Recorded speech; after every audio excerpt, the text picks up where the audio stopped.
Dentistry and General Radio Network presents the Independent Dental Practice Podcast with Dr. Sonny Spera. In this episode, welcome to the Independent Dental Practice Podcast, Dr. Sonny Spera. Today, my guest, Minal Sampat, is wonderful. She's a marketing guru. You're really going to appreciate her perspective. And let me tell you right now, she is 1000% real and authentic. First time I met her was in Chicago at Bob D's meeting, the Big Digapalooza last year. She presented, and I was like, oh, but I know you. I've seen you, and we crossed paths, let's just say that. And she is full of life and energy, and it's legit. It's not fake, phony, give me a Coca-Cola and let me bounce around. No, this is who she is, and she is good at what she does. She answers questions, she's forthright and forthcoming with information, she gives you her opinion, and in the end, it may not be a good fit. And if there's a client who may not be a good fit, she shares that with them. So impressed with that. Not for everybody. Hopefully you get a lot out of this. We're going to talk marketing. What works, what doesn't work. Give me 3 mistakes people make. Give me 3 things that you think are so essential to the success of the marketing plan. And how do you follow along as things change? You're not going to really want to miss this one. I think it's a super episode. I was so happy to do it, and I'm so glad she joined us. If you like the episode, click like, share it with your friends, subscribe, do all those great things, share it. Let's grow this podcast. Let's get more people listening. Let's help more of our fellow brothers and sisters in the profession. If you want to be a guest or you got an interest, hit me up, sonnyspera@gmail.com or the Independent Dental Practice @gmail.com, or text me 607-624-2962. And if you don't like it, please make sure you contact me, so I'd like to know what you want to hear. Shameless plug 101. We, in my practice, which is Progressive Dental, are looking for a doctor to join us. We're looking for 2. We have 1 doc who's going to go on maternity leave any day now, and we're looking to fill her shoes because she's going to come back on a part-time basis. And we're looking to add another doctor because we're trying to fulfill the needs of the people that we treat. And we can use that for sure. Hit me up, send me the text, send me an email. If you got a friend or you know somebody who wants to join our family in the good way, please let me know. Thanks, everybody. Appreciate you all. How to Make Marketing Work for You, a conversation with Minal Sampat and Dr. Sonny Spera.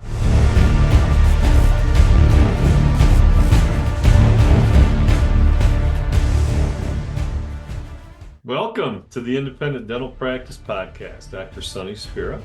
My special guest, you may have heard of her. It's Minal Sampat. Did I pronounce it right? Perfect. Okay, not bad. All right, so she is joining us, and she is an expert in marketing and many other things. But let me give you some of her background first, okay? She is a best-selling author. I have an autographed copy, by the way, of the book. Marketing strategist, social media coach, speaker, and RDH. She born in India and grew up in the U.S. Virgin Islands, went to college in New Jersey, lived in Washington State, now lives in Indiana with her husband and an extensive shoe collection. Photos might be needed to prove that.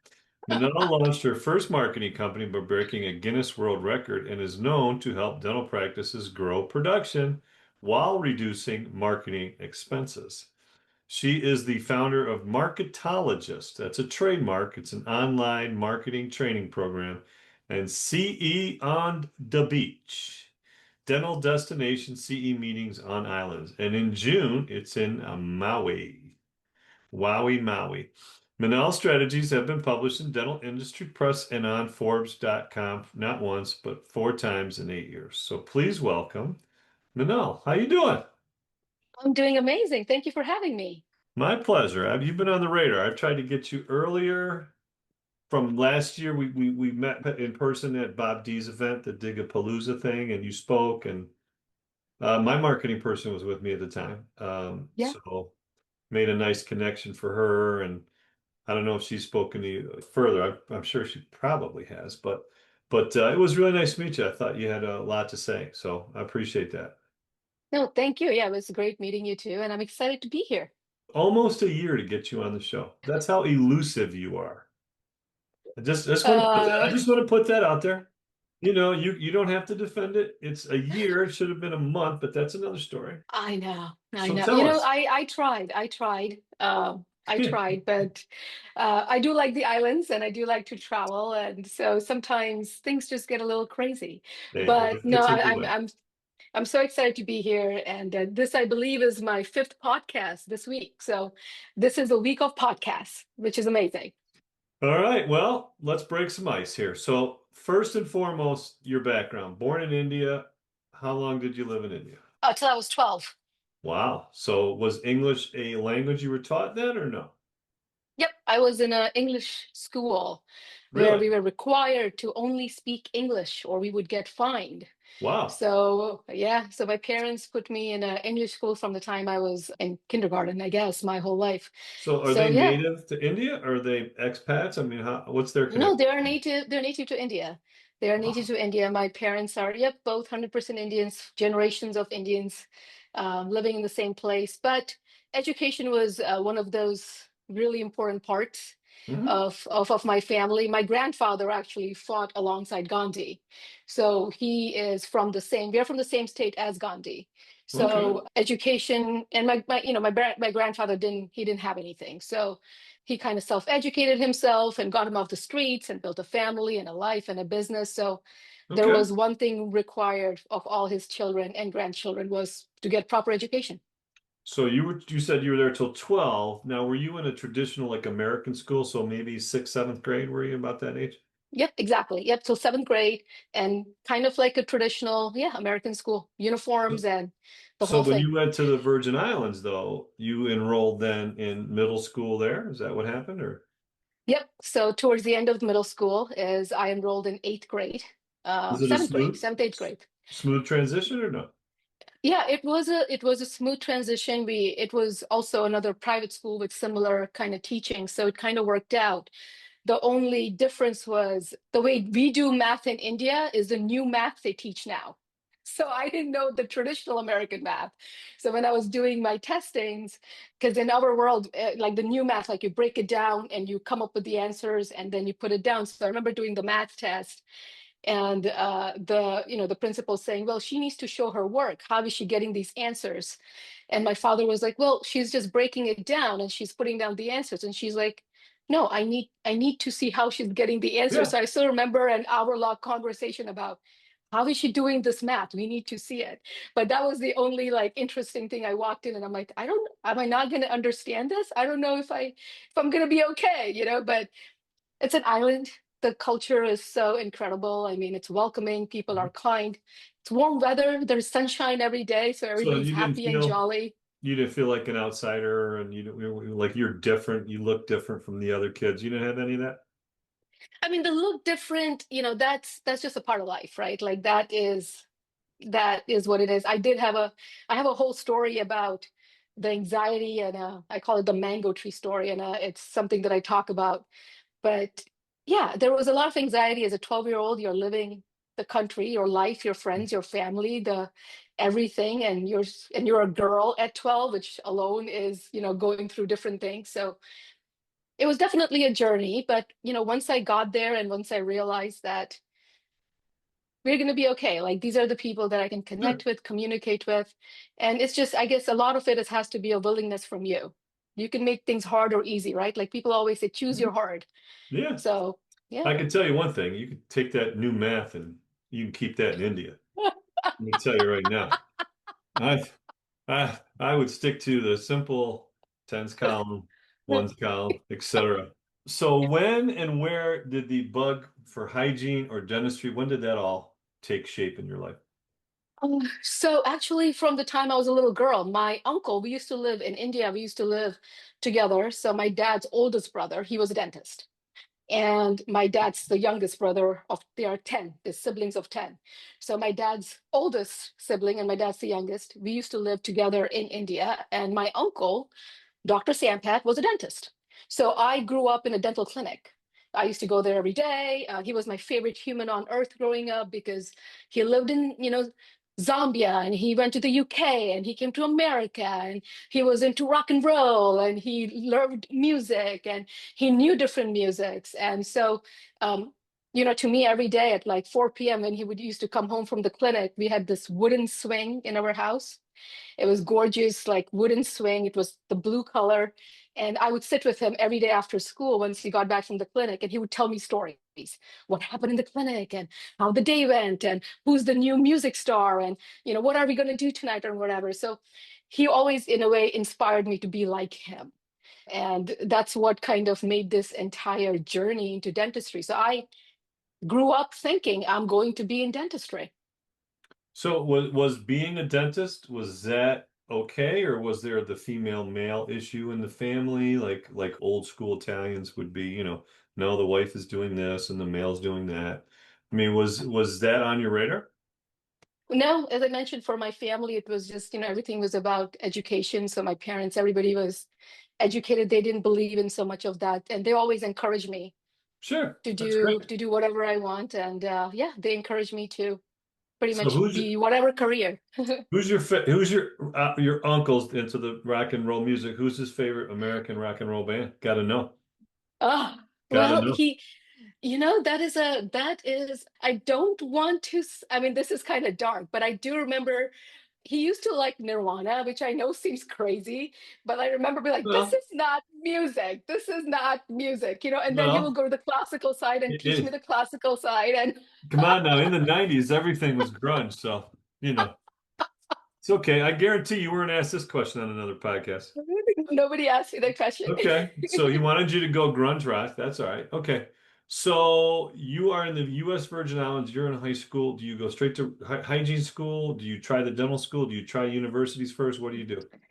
Yeah, so well, I was in college, I was in St. Thomas, and then I applied to college, and Rutgers was the one that gave me the most amount of money. So I said, Rutgers we go. And I was a pre-dental student. So I went in and I majored in bio and communication because my family, my parents were always in business. So my dad owned a business in India. We came to the Virgin Islands. They opened up a jewelry business in St. Thomas. So I grew up around business. So it was a weird marriage between always loving business and at the same time thinking that I belong in dentistry. So it was Yeah, but you interesting know growing up what? with it too. That's the best of both worlds, especially for what you're doing. Because now Yeah. you've got that entrepreneur spirit and you've got the support as you created these new companies and these businesses. So you could always talk to your dad and about, hey, what's going on here? It's nice to have that background. Like Howard Ferran talks about it. He grew up, his dad was owned Sonics and taught business and sheets and demographics and all that stuff. That was daily dinner conversation. Because one of my questions was going to be what kind of environment, but you've already drawn the picture for me, which is great. Okay, so that's really a wonderful resource to have, especially somebody that knows you and loves you as much as your parents would. You're really Yeah. going to get unfiltered help. Yeah, they're a fantastic support system. Always have Awesome. been very, they're people always talk about families, but I am really lucky to have a fantastic family.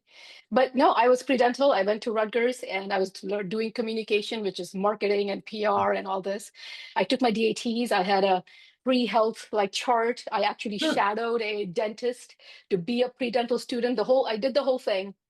And then after I took my DATs and as the time came to apply to dental schools, I called my dad and I said, I love marketing. I wake up in the morning and I'm excited to do marketing and I love these ideas. Again, 2004, my first year of college is when Facebook came out. So this whole idea of social media, like we used to have MySpace and AIM and stuff, Yeah, it was MySpace. new. MySpace. Tia Tequila. Yeah. AOL AIM and MSN Messenger. So like I was just so fascinated by technology. It used to be Ask Jeeves back then before we got Google. Like it Yeah. was Ask Ask Jeeves and Jeeves. Yahoo. And so in 2004 is when Facebook came out. And then 2005, it was available only for like college kids. So we used to just be college kids on Facebook. And I just loved communication and marketing. So I called my dad and I'm like, okay, if I don't go to dental school, what do we think here, right? Like, what is this going to be a problem? What do we think? And some stereotypes are true, right? So he gave it straight to me, and he's like, "All right, be a doctor, be a business owner, be an engineer, pick one. You got to pick one. If you don't want to go and become a dentist, I need you to become a business owner. Like, I need you to be able to stand on your 2 feet and build the income and the life that you want. Yeah, So you need to have your hand on the flusher, is what I always say. Yep. And and I not everybody wants to accept that responsibility. yeah, but again, growing up in an immigrated family who came to a new Yeah. country, seeing them work this hard, it for a lot of people, sometimes college is, yeah, let's go to college and we'll figure it out. In my world, it was, you're going to college, you're making a career out of it, you're making sure you can make money off of it. Like, this is why you're doing this. It was very straight talk. But yeah, so I had the wonderful luck of graduating in 2008. And here I am, graduated out of college, and America is not doing too well. It's not a good time to graduate at all. Nobody has jobs, and people with experience don't have jobs. So that dental practice that I shadowed when I was a pre-dental student at Rutgers, I called them up and I said, "Hey guys, remember me? I shadowed you guys a couple of years ago, offered me a job. I didn't have a car. I'm going to buy a car now because I graduated college." And they're like, "Well, it's the recession. Like, we're not hiring, but come on in, big practice, 40, 50 people working." So they're like, "Come and have lunch with the doctors." So go up there, have lunch with the doctors. And next thing I know, the owners of the practice, husband, wife pair, Dr. Brunson and Dr. Villa, they come into the office and they're like, "No idea what you're going to do. We just like you. So we're just going to hire you and we'll just figure it out." And that's how I started in the world of dental marketing and business.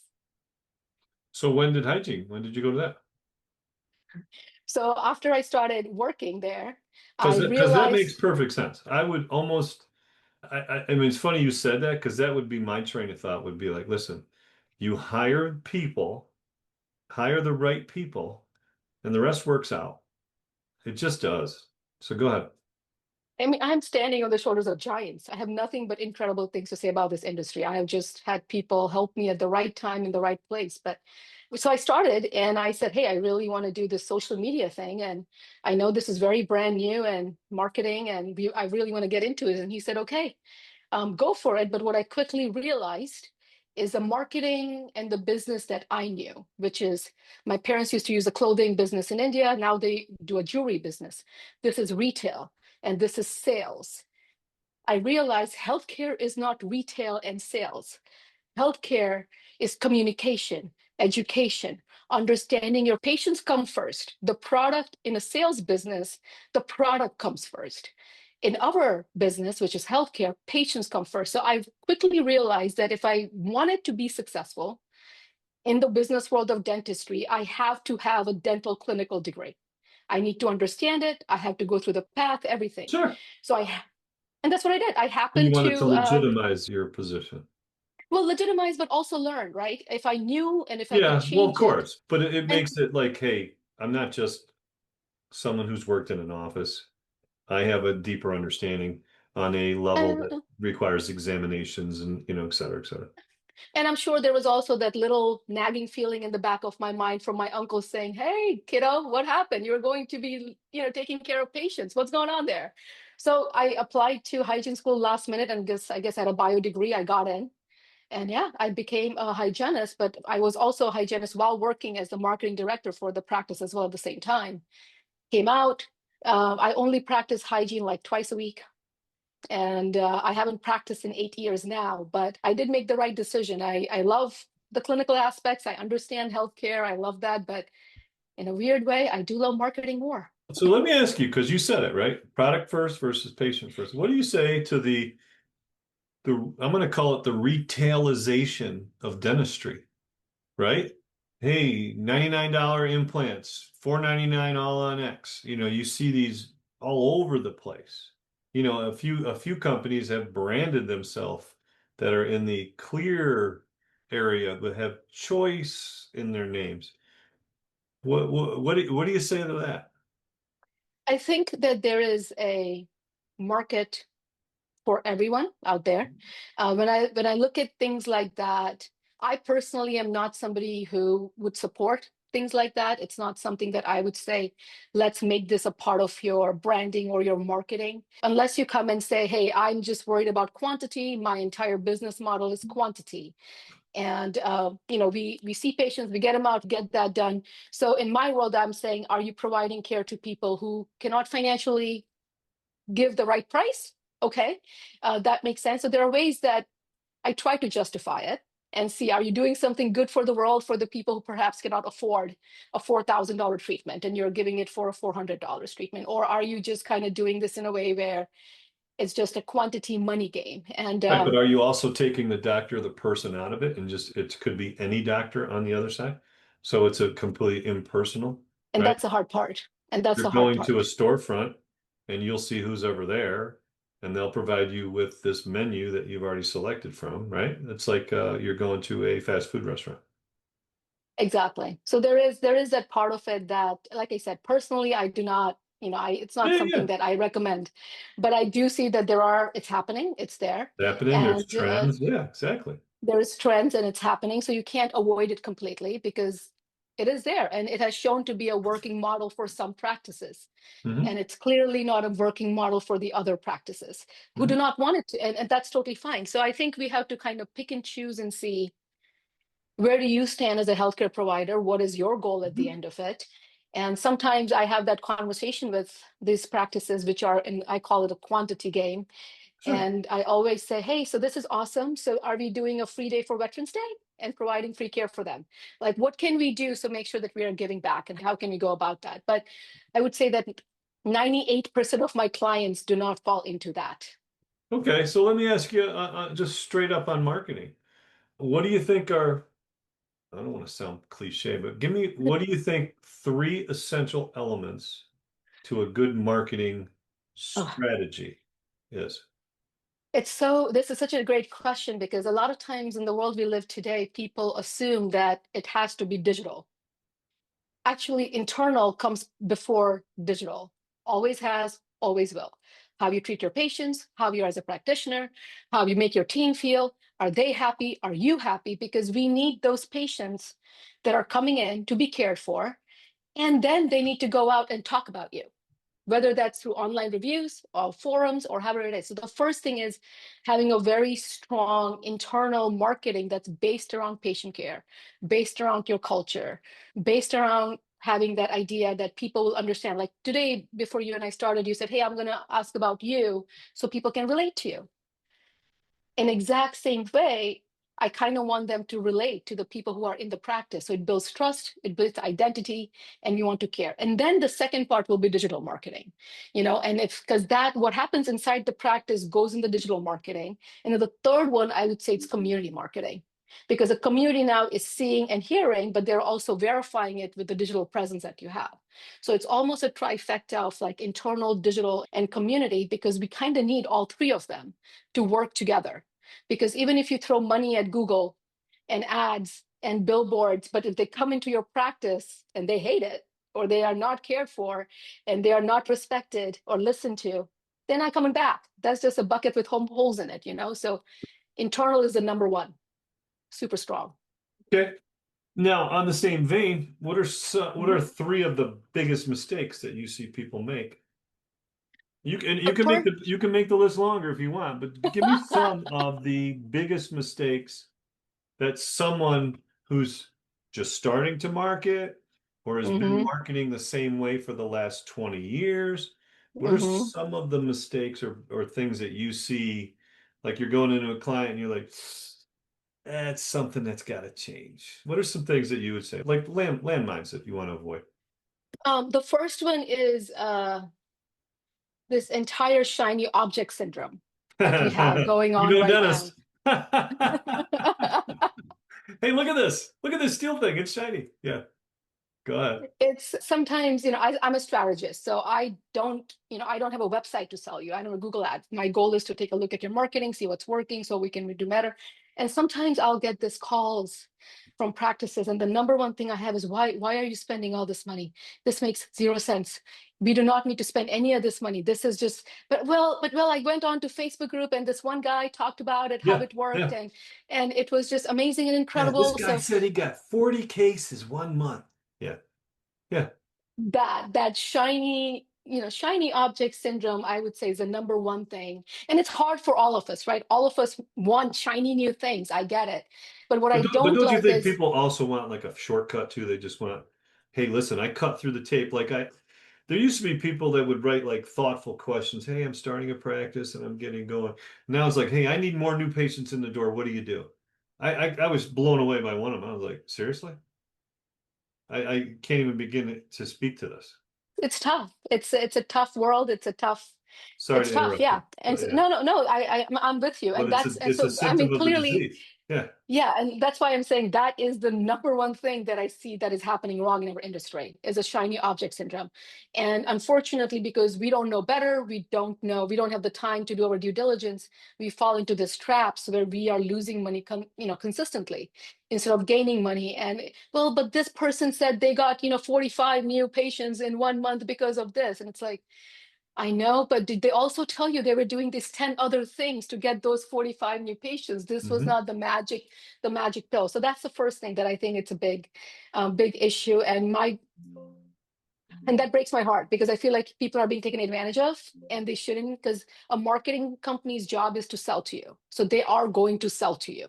Right. So don't be that person. I mean, listen, I grew up in a business where people walk into our store and my father is talking them into buying thousands of dollars for a ring and a earring, a piece of jewelry, right? So, like, for me, I see how that kind of works. And a good salesperson is a great salesperson. So you just have to be careful on the other side of it. That's the number one thing I see.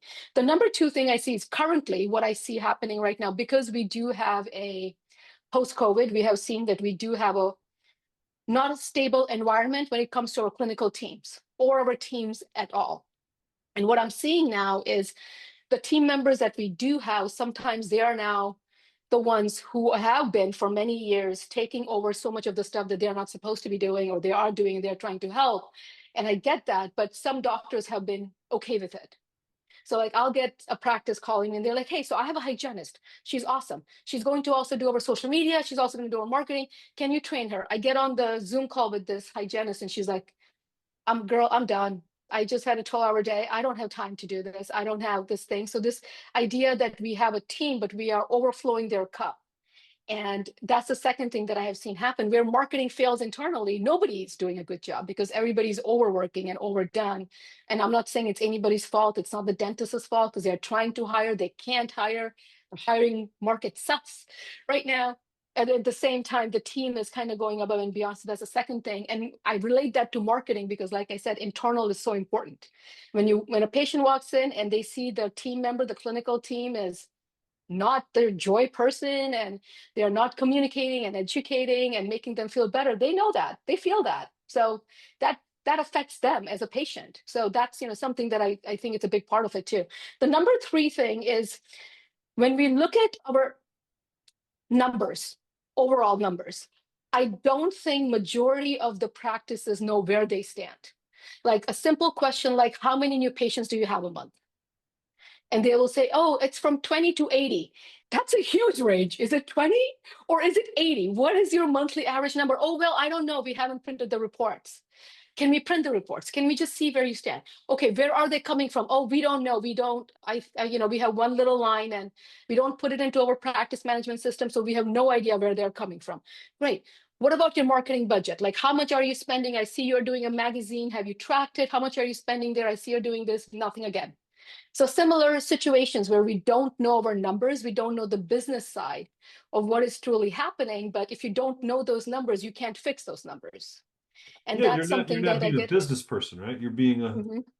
You're being a California surfer dude. Hey, this is what it feels like, this is the vibe. And but it's also, it's also part of the personality of working with the public all the time and trying to be, that person.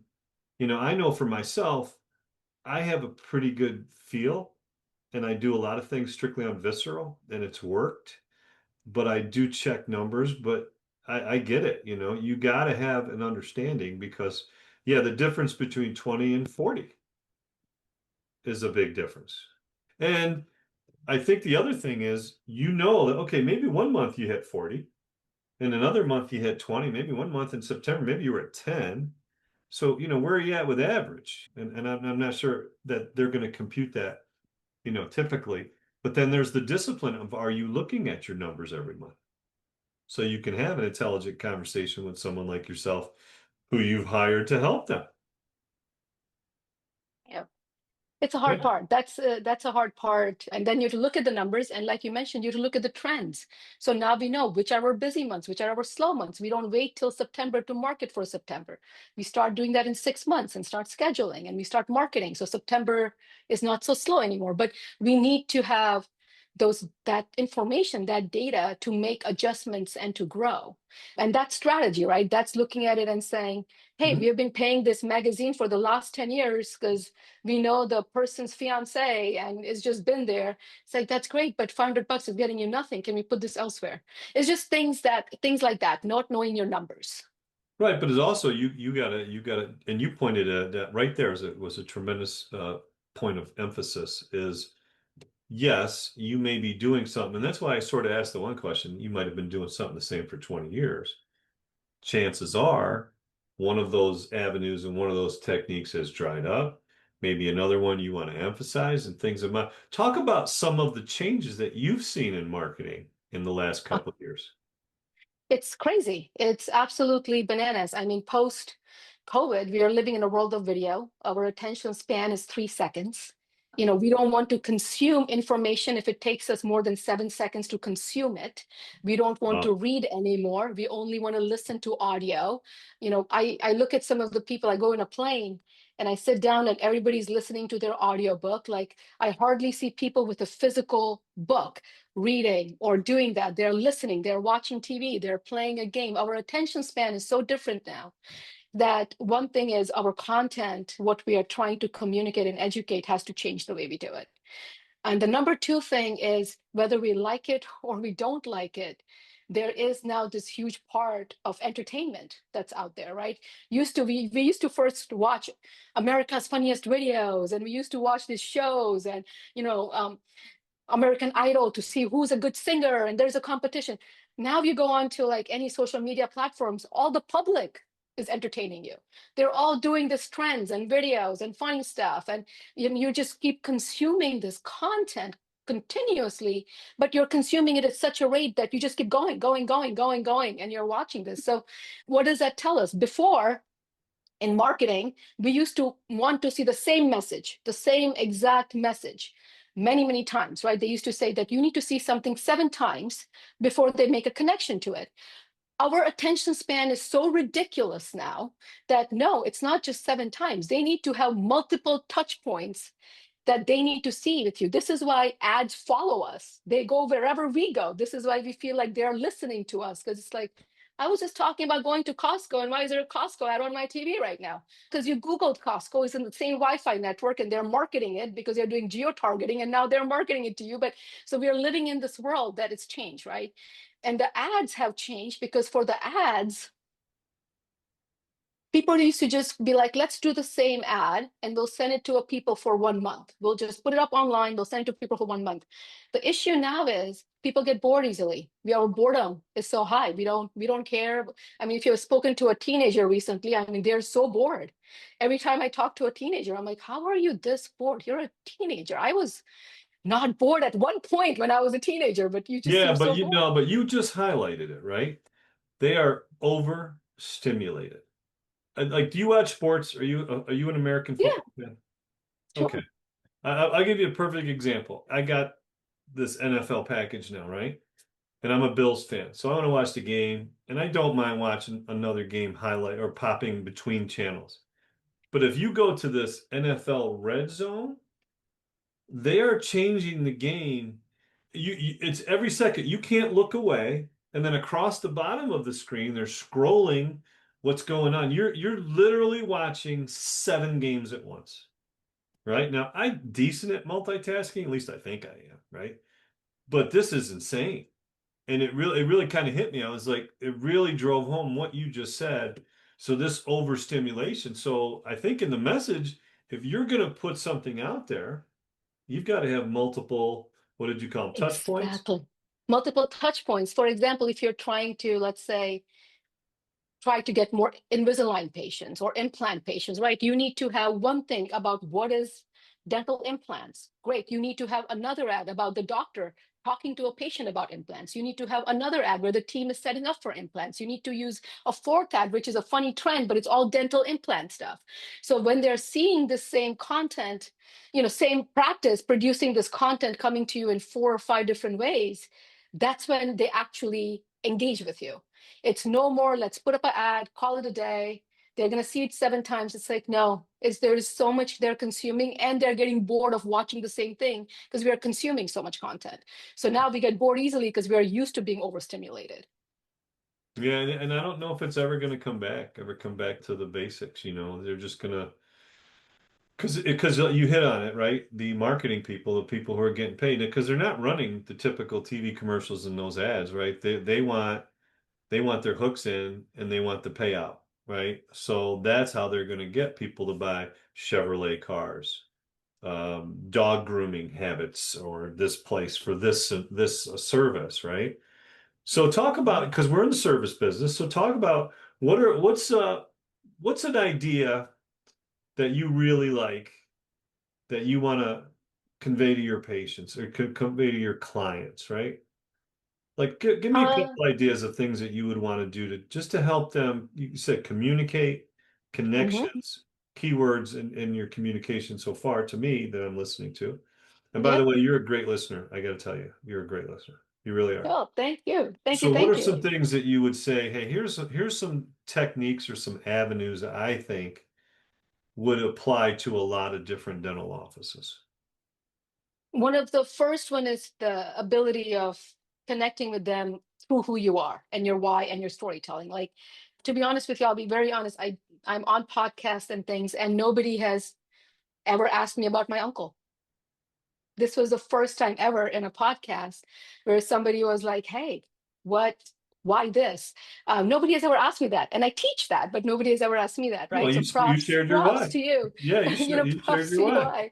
But it And makes perfect Mhm. sense. I mean, especially, the picture that you laid out, like, I get it. I would want to do the same thing. I got a support for business. I got a guy in dentistry. Okay, it'd be nice if I go, but if I don't, I just have a business that's in the dental field, because I got it. I know what's going on. Yeah.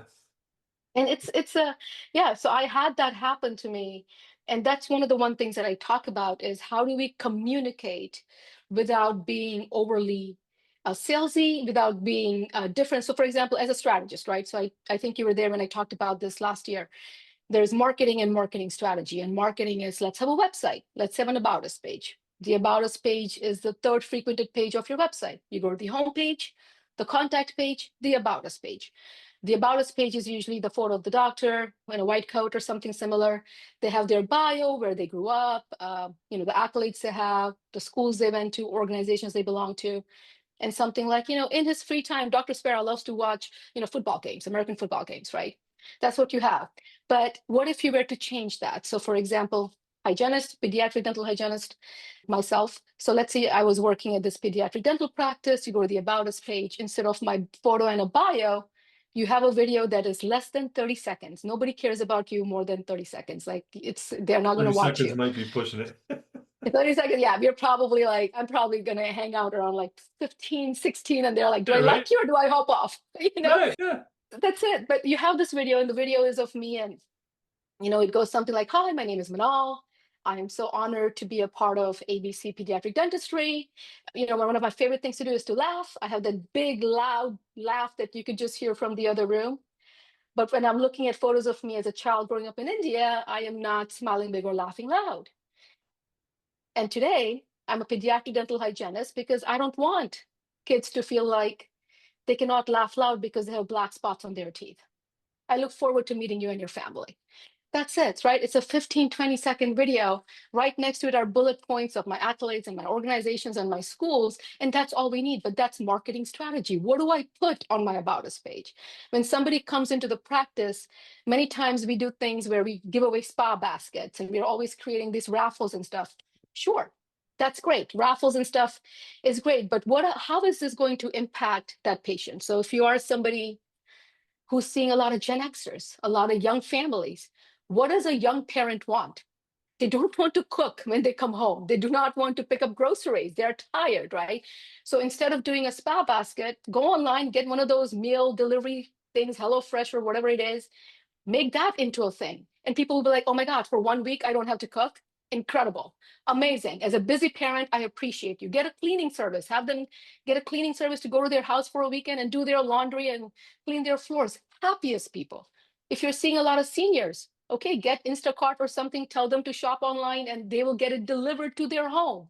So there are ways for us to care about people, to communicate about people without making it seem like direct marketing. This is still all marketing, but the way we are doing it is we are putting care into it. We're thinking about, like I said, our patient comes first. So when I look at a marketing plan, I always say, how do we make Mrs. Smith, our patient, feel special? How do we make her feel amazing? Because if she feels amazing, she is going to send us 10 new patients. So let's just change our strategy a little bit. Call her up and say, hey, Mrs. Smith, do you belong to a church group? Do you belong to a study club? Do you go out? What do you do? Great, we're doing a patient appreciation. We're going to go ahead and sponsor your next book club. We'll send over salads and wine and pizza. And now everybody at the book club is talking about the dentist who just sent them food and wine. And you just got 10 new patients because you are caring about Mrs. Smith and you took the time to simply ask her, hey, what do you do? How can we show you appreciation? Just how you're like, hey, Manal, tell me about your uncle. And now that just created a whole new level of respect. So it's just things like that where we can change just a little bit of how we market, what we say, how we show up, and it makes all the difference. Great stuff. So what do you do with the doc or the office? Like, I don't want to be on video. I'm not very good in that. Right. Right. I got a partner who's like, doesn't want to be on video. He's the biggest prankster in our office. I can tell you right now. If there's a prank going on, he's behind it if he's not involved in it. But he's like, can you make this? Like, even we had to almost hold him down to do our informed consent videos that patients see for certain procedures, right? And I'm sure you come across this, right? Because a lot of dentists are introverts. I think are naturally introverted.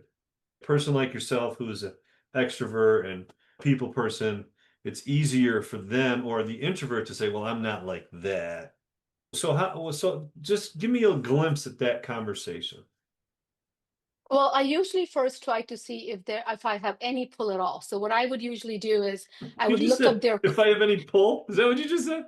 Yeah, I do, because I got my juice. goal. I got juice. No, listen. I want them to be on video if possible, because I know that's what's going to convert at the end of the day. So one of the first that I do things I do is I look at their competition. I go in, I look at their top 3 competition. There's usually one who's killing it, who's making the videos, who's outgoing, I take that and I slowly just send that information to the doctor. And I said, hey, I totally understand. I understand you don't want to be on video and I am with you. I support you. I am not going to force you to do that. I just want you to know that the dentist down the street is doing all this and all these patients are commenting on these videos. So if a patient has to pick between you and him, I'm just going to let you know that more likely they're going to go with the dentist that they connect with. So you tell me however you want to move forward. Funny enough, I would say over 90% of the time, they'll reply back and be like, okay, let's give it a try. So I use competition to my advantage. I have no shame in that. So if you're somebody who's calling me, please know this will happen. That's the one thing I do. The second thing I do is video is hard because if like somebody takes the phone and they're like, tell me something, go do something. It's much easier to be on video with people you like and friends. So I say, okay, find that person in your practice, the one like me who never shuts up and knows everybody and is a super extrovert. There's always that one person that you just be like, just be quiet. Like, I need you to stop talking, but they never do. They know everybody's business. They're the gossip king or queen. You hire them and be like, listen, I want you to become the MC for our practice for videos. You go around, you interview people, you ask them questions, you do this. So now they're in the video with you. It makes it easier as well. The third thing is we make something fun. So this, your associate who doesn't want to be on video, I'm sure you have seen those little face cutouts. I'm sure you have, right? I would just have you show up and then you'd be like, now I'm going to pretend to be Dr. Blah, blah, blah. Here's a face cut. You make a joke around it. You make it into a funny trend or a joke and be honest and say, he hates video, by the way. So I'm going to pretend to be him, right? You come around to it this way. Or you just have team members who become the face of your practice. that's my I have a lot of practices where the team members do become the face of their practice because they love this and they want to be a part of it. And I encourage it. But the problem happens is when that team member leaves and now you have no presence. And now that same team member is the face of the practice for somebody else that they're working for. So kind of lay out the facts and I let them make the decision and they can pick and choose which one they feel most comfortable with. I will say one thing, like when we do stuff, right? Because I have a couple of different partners and I have a couple associates that in practice. And I feel I do better when it's unscripted. I think it's more authentic. But I know two of them, it's got to be written down.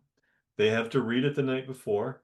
They have to watch it and they have to play it on them and they have to go through a whole routine where I would much rather say, hold the camera up, let's start. And of course I would probably make a mistake, but to me, I just want authenticity. I scream for authenticity in everything about our office, everything about our people, what we do.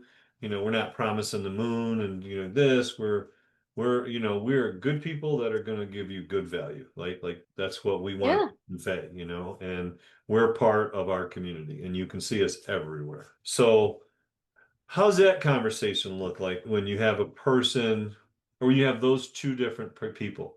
I want everything scripted, written down, rigid. I want cut one, cut two, and I have another person. Hey, roll tape. What do you do? You work with both. How do You you work with help? both. How do you help the one? I don't want to use myself as an example, like I'm getting free advice, but how do you help the one loosen up a little bit to become more authentic rather than this is Dr. Sonny Spera and they're reading and they're mechanical. They're not authentic. They could be authentic, but they're not real. How do you It's help them? again, it's practice, so because it's scary for them. And anything that is new and different and you feel uncomfortable with, it's like somebody out of a sudden gave you a script. And now you have to read that script and you're like, I don't do that. I'm authentic and I talk. But if you read a script for 10 times, by 11th time, you have a handle on how you are going to read that script. Is the opposite for the guy who's reading the script. Like, Mhm. grab it. I get it. Let's do the script, but let's go ahead and keep doing this more and more so it becomes natural. And sometimes put little cues in the script. Hey, smile now. Hey, put a little, just a prompter, right? We see this happen all the time. We have seen that presidents in America who are fantastic speakers and not so fantastic speakers who can think on their feet and who cannot think on their feet.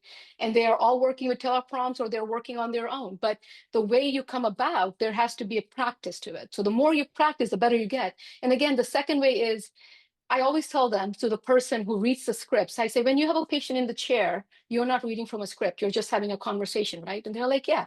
So then you put a team member behind the phone and you tell the team member has a script of questions they have to ask them. And it's just a conversation that they're having. So you make it what is going to be Yeah, I easy like for that. them. That's nice. And that's how you do it. That's a nice touch. I could see that because now you've made it a conversation. It's not a dialogue. It's not a monologue. It's now a dialogue. And And many hopefully times they're good I've at had dialogues. And many times I've had doctors who are like, hey, listen, I want to do this, but my best quality is how I work with my patients. So at that point, you get your signed signature from your patients for content and all of that. And you have a team member who's literally recording behind the chair as the doctor is having a conversation with the patient. And you don't have to share what they're saying, the audio is gone, but you're showing how the doctor is with the patient, how they're interacting, and the patient is smiling and they're Yeah, comfortable with body the doctor. language. Yeah, they Yeah, warm, your culture. smile. So sometimes you don't have to talk at all. We can just get B-roll images of you, what you do every single day. Because if you're in business, if you're practicing every day, that means you do have something that connects with your audience, or you Hey, won't have a folks, practice. I don't know if you picked up that little term right there, the B-roll. And we're dealing with a professional here, okay? That was B-roll stuff. All right, okay. I just throwing it out there. I picked up on it. I loved it. And not everybody's watching this, but your body language and how you roll with things is pretty cool. All right. So let me ask you this now. You have a client and you're working with them and you're guiding and you're creating a plan. How would a plan look like independent dental practice, privately owned, let's say an out-of-network practice? How would you handle their marketing? Because it's got to be a little bit different than someone who's in insurance network and they're on every plan or in every book versus someone who's not. What does something like that look like?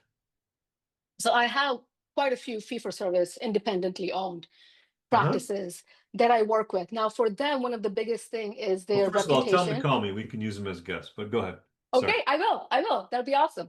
Little plug. But That's cool. yes, but another part of that is they need to have two things in place for people to choose them, right? One is their reputation. How good are they at what they do?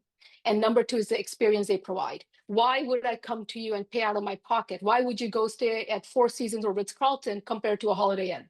Uh-huh. I'm not saying either or is better or good. I'm just saying you could stay at the Holiday Inn on the same block. You could stay at the Ritz-Carlton. Why are you paying to stay at the Ritz-Carlton? So in that similar way, it comes down to it internally again and saying, what are you doing that makes more sense? That makes people feel like they should be a part of here and pay out of pocket. And the second part of it is your budgeting is clearly going to be a little bit higher because you have to target people a little bit differently in Mm-hmm. how you speak, on how you market, on how you message. But another fun fact that I have seen happen really well, so a lot of these practices that I work with who are fee for service and who are doing phenomenal and they have great reputation is the doctors like yourself tend to start doing things which put them in a key opinion kind of a stage, key opinion leadership stage, right? So this is where you go ahead and you create an Instagram channel where you are the ones who have it, you invite the community to it, and you're talking about things. You become the go-to person when it comes to questions about dentistry. Or maybe you get on press, you get on news media. I just had a client who was on ABC and we marketed the hell out of that. And this is the person you want to go to because this is da da da. I have somebody who another fee for service, one location practice client was on the TEDx stage, the big red dot, the TEDx, right? And now she's somebody whose reputation and credibility is growing so much. So sometimes in my world, I feel that you need to have that branding. You need to have that reputation that says, okay, I know I'm paying more, but I'm paying more because of X, Y, and Z. So if it's simple for people to calculate why they're paying more, it's simple for them to purchase. And I see my father doing this all the time, and somebody walks in and he has cubic zirconias and he has diamonds and they look the same. So how is he going to sell somebody a diamond worth thousands of dollars or a cubic zirconia worth a couple $100? And the way he words it, the way he sells it, the way he sees how they come in and what they're going to purchase changes the way his behavior is and how he speaks to them and the message he has. So the branding, the better you get at it, it's funny that people get attracted to it. People have FOMO and they want to go and stay and come to the practice that has that amazing experience, that has that care, that has that doctor you see everywhere and you see their names and they pop up everywhere. So it's building that brand becomes a huge part of it for me, and So, that's the way I would do it. but what you're also saying, right, is, if you're going to hire me, you got work to do first, Yeah, right? You've got a little yeah, bit, homework. We talked initially about knowing your numbers. That was, that's one thing, but also if they don't have a brand, but they don't have a differential market. And it's funny because I talk to young docs all the time. I talked to one the other day. I said, well, why would somebody come to your office? And don't just tell me because you care about them and because yeah, your quality and because you can write that on a billboard and it could be the worst dental practice on the planet and they could make the same statement. Why do people want to see you? You know? yeah, And I remember being asked that question myself. And I remember going, I don't know, we're nothing special. And I still kind of feel that way, but I do feel that we have a culture that is shared, and we got one of the greatest reviews I've ever seen the other day, and it was only about talking about how well he observed the interactions and the joy that existed in the office. People aren't here for a paycheck; they enjoy what they do, and I don't even know what he came in for. I don't even know who he saw. I don't even know which office he came to, but that point really resonated with me because I woke up and I was like, I'm curious who it is, but so I was like, hey, hey, lunch is on me today here at this office and this office. I don't know who you are, but this is people recognizing I'm not just here to fix a tooth and or the other parts of the experience that just by your smile, your tone of voice, your laughter, like you said, you have a big voice and but there's an energy that goes behind it and it's an authenticness, right? So I just it was really cool. And it's interesting getting back to the original point, which I got off on a tangent like most dentists do, that they got some work to do. What do you do if someone wants to bring in and they just, yeah, this is what it is, and I mean, how does that handle? It's almost like you're trying to get them to swim and they don't want to swim. Well, then we're not the right fit. There are many companies that will take you and will do it for you. That's maybe the right fit for you. You know what? I'm so glad you said that. I am so glad you said that. I wish dentists would say that at times. This is not good for you. I can't help you. We're incompatible. You don't have to treat everybody. No, there is enough in our industry. And again, like matches like, we create certain things, but this is why there is always an initial interview. I don't say I sign up everybody. I would say that over 50% of the people who reach out to me, I give them contacts for other marketing companies. And that is because I know what I am great at, and I know what will bring results, and I know who you are and what you expect. And if our goals don't align, I have no problem saying, listen, our goals are not aligning. And that's okay. There are many other companies in the industry where the goals will align. So here are 3 or 4 people. Nobody's paying me to talk about them. These are just 3 or 4 other companies. Give them a call. And if I can be of any feedback, happy to give you feedback. But that's, at the end of the day, that's, you have to be honest with who you are and who you work with. And you don't want to cheat anybody. You don't want anybody to feel like they were not being told the truth from the beginning. So that open conversation, I think, is so important, and knowing your boundaries and your limits. But you're true to who you are, though. I mean, you are authentic. You are true to who you are. And I love it. And I think there's a word you need to learn when you talk to these people: Neapolitan. Right? You need to tell them they sell Neapolitan ice cream in the stores, right? Why? Because some people like vanilla, some people like chocolate, and very few people like strawberry, but they do enough that we're going to put it in here, right? Hello. I'm proud of you. Like, I don't want to sound like a father, but I mean, I'm really proud of the way you handle it. That's also you're on here, so this could be something you can use and help yourself, but you're also not blowing smoke up anybody's tail. Listen, this is serious. How I handle it is serious business. We take it seriously. We do the interview. We do all these things. And in the end, still might not be a good fit. That's fascinating. So how do people get in touch with you? Talk to me. Let's share. Yeah, I mean, Minal Sampat, which is, I know it's a different name, guys. So MINALSAMPAT, minalsampat.com is my website. There is a contact form there. Feel free to do that. Spell your last name again? SAMPAT. Sam and Pat together. Pat. Sam and Pat got together. Okay. That's it. minalsampat.com. There's a contact form there. You can absolutely fill that out. You will see a phone number. Please don't call. There is a very good chance that you will get voicemail, or my team is going to reply back to you. So shoot an email. That's the best way to get in touch. The second best way to get in touch is really social media. I run 80% of my business through DMs on social media. So Facebook, Minal Sampat, Instagram, Minal Sampat LLC. Those are the 2 platforms I'm heavily active on. Like, send a DM. Hey, I heard you on the podcast. I had some questions, or whatever it is.